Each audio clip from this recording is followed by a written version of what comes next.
या जगात पारंपरिक चौकटीत राहून आपलं जीवन सामान्यांप्रमाणे जगणाऱ्या अनेक लोकांचा भरणा असला तरीही त्या चौकटींची मोडतोड करण्याचं, व्यवस्थेविरोधात बंड करण्याचं, परिस्थितीला जिंकण्याचं धाडस अंगीवेड असलेली माणसंच करू शकतात.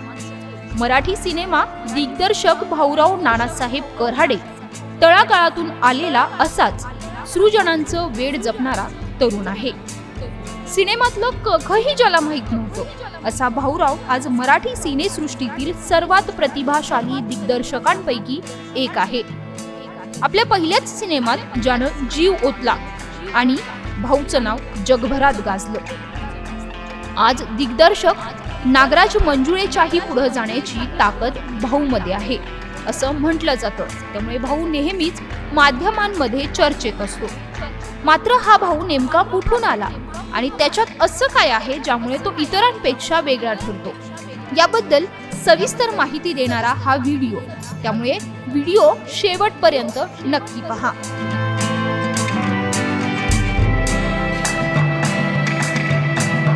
भाऊराव हा सामान्य शेतकरी कुटुंबातील पोरगा. अहमदनगर जिल्ह्यातील शिरूर गव्हाणवाडी या छोट्याशा खेड्यातला त्याचा जन्म.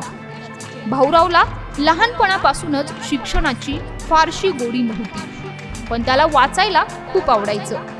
हातात येईल ती पुस्तकं वाचायचं, कात्रण वाचायची. गुरंढोरं चरायला नेतानाही भाऊरावच्या हातात पुस्तक असायचंच. पुस्तक वाचण्याबरोबरच भाऊरावचा दुसरा छंद म्हणजे चित्रपट पाहणे. भाऊच्या आयुष्यात त्यानं बघितलेला पहिला चित्रपट मैंने प्यार किया. त्यावेळी भाऊ 6-7 वर्षाचा होता. त्याच्या गावात एकाच घरात टीव्ही होता. तिथे दर रविवारी मराठी चित्रपट असायचे. ते बघायला मिळावे म्हणून भाऊ रविवारची आतुरतेनं वाट बघायचा. त्यावेळी व्हिडिओ आणि प्रोजेक्टरवर त्याच्या गावात चित्रपट यायचे. तेही चित्रपट भाऊ न चुकता बघायचा. याच काळात चित्रपट निर्मितीबाबतचा एक लेख त्याच्या वाचनात आला. त्यानंतर त्याला चित्रपटाचा नायक होण्यापेक्षा दिग्दर्शक व्हावं असं वाटू लागलं. चित्रपट निर्मितीचं बीज याच वेळी त्याच्या मनात रुजलं. पण चित्रपट कसा बनवायचा हे त्याला उमजत नव्हतं. कॉलेज सुरू होतं. याच दरम्यान त्याला समजलं पुण्याला FTII नावाची संस्था आहे. पुण्याला जायचं मनात होतं, पण योग येत नव्हता. एक दिवस शेतात पिकलेल्या कांद्याची विक्री करण्याच्या निमित्तानं गाडीसोबत पुण्याच्या मार्केट यार्डमध्ये तो आला.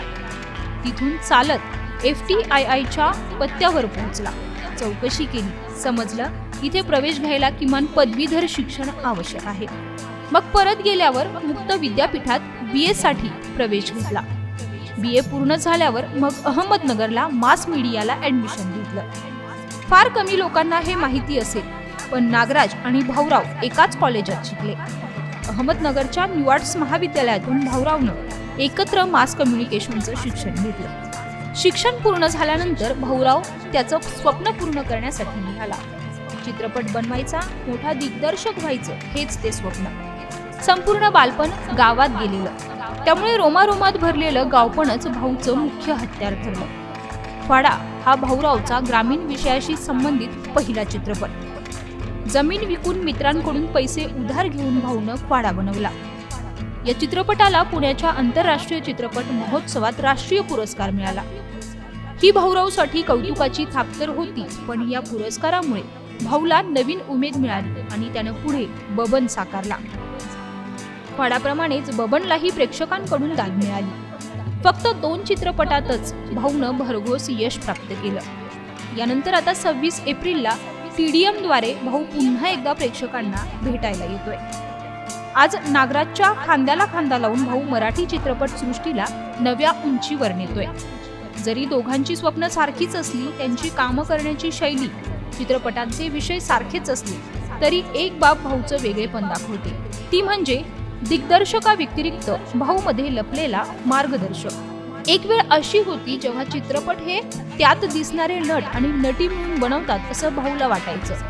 कदाचित हा असमजच चित्रपटाचं अपुरं ज्ञान असलेला भाऊ आजही खेडोपाड्यात असेल असं त्याला वाटत असावं आणि तरुणांमधील हाच संभ्रम दूर व्हावा, त्यांना सिनेमाचं पूर्ण ज्ञान मिळावं म्हणून भाऊ नेहमी तरुण पिढीला मार्गदर्शन करताना दिसतो. नायक किंवा नायिका बनण्यासाठी काय करावं? अभिनया व्यतिरिक्तही इतर अनेक कामं असतात जी सिनेसृष्टीत केली जातात. ती कोणती? दिग्दर्शन, चित्रपट निर्मिती कशी केली जाते? अशा सिनेमांशी संबंधित नानाविध प्रश्नांवर भाऊ बोलत असतो. भाऊ नेहमीच वेळ काढून ग्रामीण भागातील तरुणाईला मार्गदर्शन करत असतो. विविध मंचावरून तो तरुणाईसोबत अनेक विषयांवर बोलतो. शेतकरी बांधवांच्या प्रती त्याच्या मनात खूप जास्त प्रेम असल्याचं त्यांच्या बोलण्यातून नेहमी जाणवतं. अतिशय सोप्या साध्या भाषेत तो संवाद साधत असल्याने त्याचं बोलणं तरुणाईच्या मनात ठाव घेतं. शेतकरी बांधवांच्या व्यथा, वेदना भाऊनं अतिशय जवळून पाहिल्या असून त्याच्या सिनेमात त्याचं प्रतिबिंब दिसतं. भाऊच्या चाहत्यांची संख्या मोठी असून त्याच्या याच गुणांमुळे तो तरुणाईच्या गळ्यातील ताईत बनलाय. यामुळेच सिनेसृष्टीच्या क्षितिजावर असणारा भाऊराव कऱ्हाडे नावाचा तारा आपले अढळ स्थान निर्माण करणार याबाबतही कोणतीच शंका नाहीये.